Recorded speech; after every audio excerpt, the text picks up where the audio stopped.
Welcome to the Holistic High Achiever podcast. I'm your host, Kaitlin Rohowetz. This podcast is all about thriving in the modern world without sacrificing your health. It's for all of my fellow high achievers, business owners, mompreneurs, single parents, hustlers, and the people who do so much for everyone else, but sometimes at a detriment to their own health. The people who want to do it all, but need to find a better way to without burning themselves out or continuing to put their health on the back burner. Yes, we'll talk about health, nutrition, movement, and easy solutions to living healthier, but we'll also cover topics like goal setting, building habits, and overcoming challenges and limiting beliefs, which can be applied to any area, including health, so that you can thrive holistically. Hello, high achievers! On today's episode, we're going to talk about sleep. Arguably one of the most important subjects. Sleep is just such a foundational aspect of our health. It literally impacts everything else, from mood and mental health to energy and weight loss. And if you listened to my first episode where I shared my story and talked a little bit about being in survival mode, if you don't know what survival mode is, first, you might have actually heard the term fight or flight. And fight or flight is a stress response when you're going through a trauma or when you're just so burnt out that your body's nervous system is in a sympathetic response that shuts down everything, the higher functioning part of your brain, and everything that isn't essential basically is not functioning. And the reason that's important is because sleep is one of the most well-known things to have a direct impact on mental health and correlates to being in fight or flight. When you're not sleeping well, you are much more likely to be in fight or flight versus when you finally are sleeping better, it's a lot easier to get your body out of that survival mode state. And that was 100% true for me and so many other people I've talked to and other professionals that I've talked to that have validated why I felt that way. Things really did not start changing and progressing more forward for me until I started sleeping better. And I know I shared that I'm a mom and everybody goes through sleep deprivation when you first become a parent. It's kind of just like the inevitable rite of passage, I guess. But even long after my kid was sleeping through the night, I was still struggling with sleep. And it caused me to continue to feel like I was fighting this uphill battle. And it wasn't until I got my own sleep in check that things started to really propel and create some momentum and some progress for me.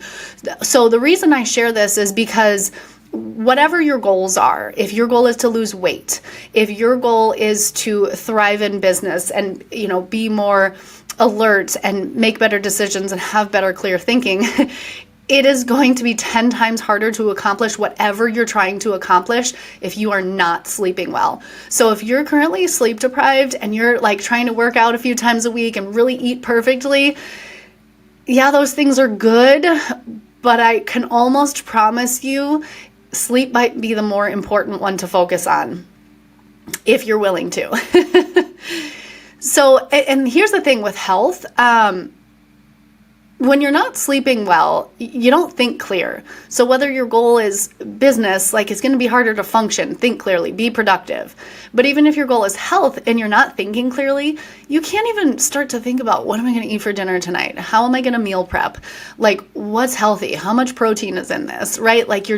Your brain doesn't have the space to process that information because it's literally attempting to do as little as possible. And then the other thing is when you're tired and you're running on fumes and you're kind of running on reserves, you are actually more likely to have cravings for sugary things, for just really empty calorie types of foods. And we'll get into this more in detail in a future episode. But the reason that is because those types of, sugar specifically, is absorbed really quickly by the body to give you that burst of more immediate energy. It's also, because it's absorbed so quickly, you also crash more quickly from it. But when you're tired, you're often oh, I need a latte, or I need a cookie, or I need a 3 p.m. muffin, whatever it is. And you have that and you feel good for a while, but then you crash again because what you really need is sleep. So when you're not getting the sleep, your body is in this constant craving cycle to eat foods that are going to give you the energy that you need to get through the day. But if you keep doing that, that's not going to be good for your waistline. It's not going to be good for your overall health long term. What you really need is to get better sleep. So what do we do about that? My number one sleep solution that I give to clients that I work with, that I'm going to share with you for free today, is the Power Down Hour. I didn't invent this, but it's something that I have personally applied and have saw such major results from, both before and after having a kid. I just had to get back into the routine of it after having a kid. And I've shared it with so many clients who have seen just incredible results from it. And let me start by saying, if you have heard of the Power Down Hour before and you're like, yeah, no thanks, stay with me, because it doesn't have to be an hour. That's just the generic term I give it. But basically the point of it is to calm your body, because if you're like me and you have anxiety before bed or anything, you want to calm your body so that you can wind down and prepare your body for a restful state. It's really, really hard to move straight from like very stimulating activities like working on the computer or going over your to-do list or your calendar, watching the news, or even just watching a really good show, but then just jumping right into bed and being like, okay, I'm going to fall asleep now. Because your brain is still in an active state. So the goal of the Power Down Hour is to ease your body into a more relaxed state so that when your head hits the pillow, you can actually fall asleep quickly and more easily. You know, the challenge of the Power Down Hour is that we all want to like pack in as much as we can for the day, and we have this FOMO that we're like, oh, I'm going to miss out. I'm not going to get these things done if I don't. And I hear this a lot, but at the end of the day, forming some sort of routine, like picking a bedtime and sticking to it, is so good. You know, I could create an entire podcast episode just on how our bodies function on routines, and I probably will.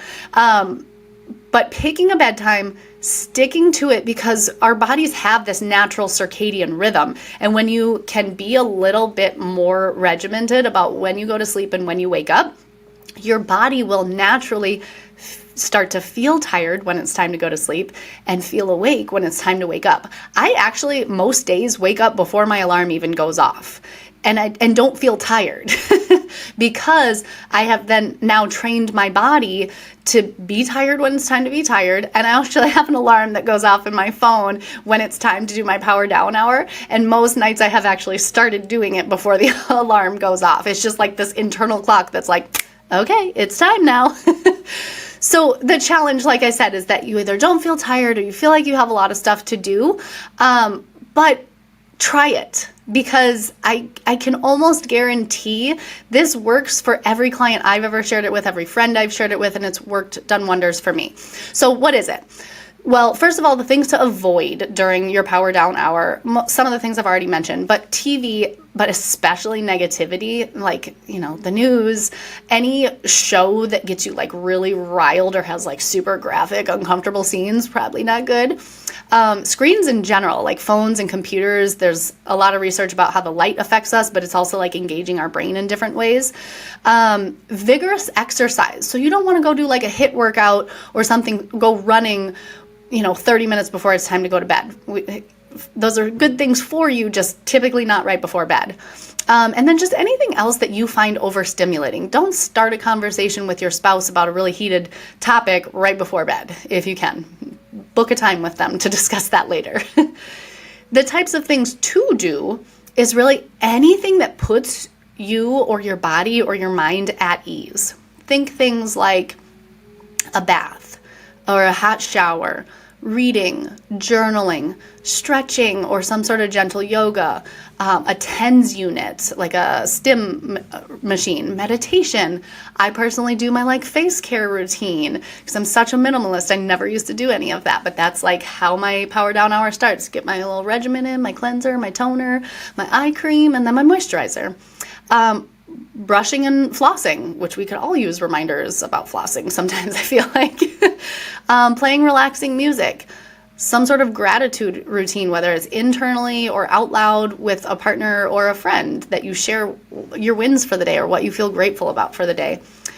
A few other suggestions I also want to throw out is like if you are feeling anxiety before bed, anxiety is often in our head. It's up here. And when you can find a way to involve your body in some sort of like gentle stretching or moving, it's a great way to get out of your head and get into your body to help just really break that state.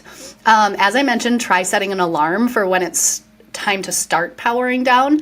I also like to suggest to people to keep a notepad next to your bed to like write things down. If your brain is just like going a million miles an hour right before bed and you're like, don't forget to do this, don't forget to do this, write them down. They will be there for you in the morning.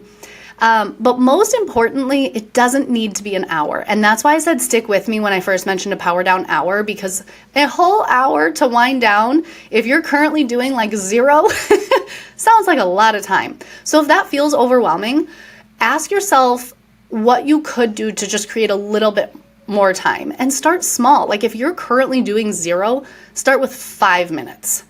10 minutes. It doesn't have to be big. And then you can always build on that if you choose to.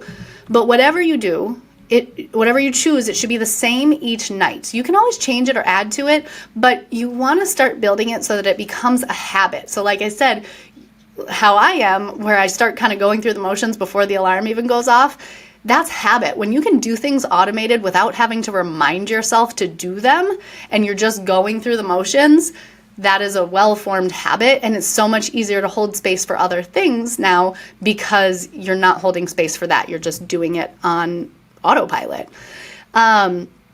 Okay, so I just threw a lot of information at you, and it's a good thing because that means you have a lot of choices, you have a lot of options. But regardless of your situation, the real question to ask yourself is, where can I build in a little bit more sleep? And keep in mind, my theme from my last episode on my story is it doesn't need to be a big change. It shouldn't be a big change.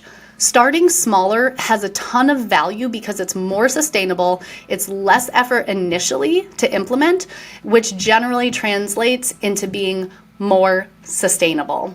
So I hope you find that helpful. That is all I have for you today, friends. Thank you so much for being here with me on the Holistic High Achiever podcast. I hope today's episode left you feeling inspired and ready to take on the world one healthy step at a time. If you enjoyed today's episode, please like, follow, subscribe, and leave a review. It helps so much. And if you're anything like me, you probably thought of someone else who would really resonate with this. So don't forget to share this with them, because who can't use a little extra motivation?